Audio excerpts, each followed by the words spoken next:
So former West Indies cricket captain Jason Holder has joined the choir, singing to the world governing body of cricket, the ICC, to save Test cricket, save Test cricket, save Test cricket. Seriously though, Holder is the latest fast cricketer to be clutching at this utopian straw, where all Test playing teams and Test players should be paid equally. A pipe dream that totally defies the powers of the market. Holder is also calling for a Test cricket window on the cricket calendar to exclusively facilitate Test cricket.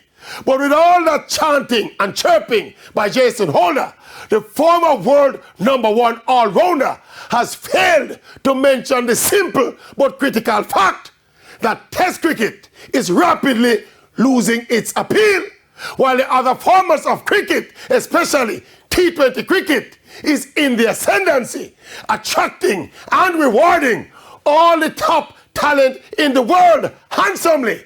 And that is why the singing continues. Save Test cricket, save Test cricket, save Test cricket, save Test cricket.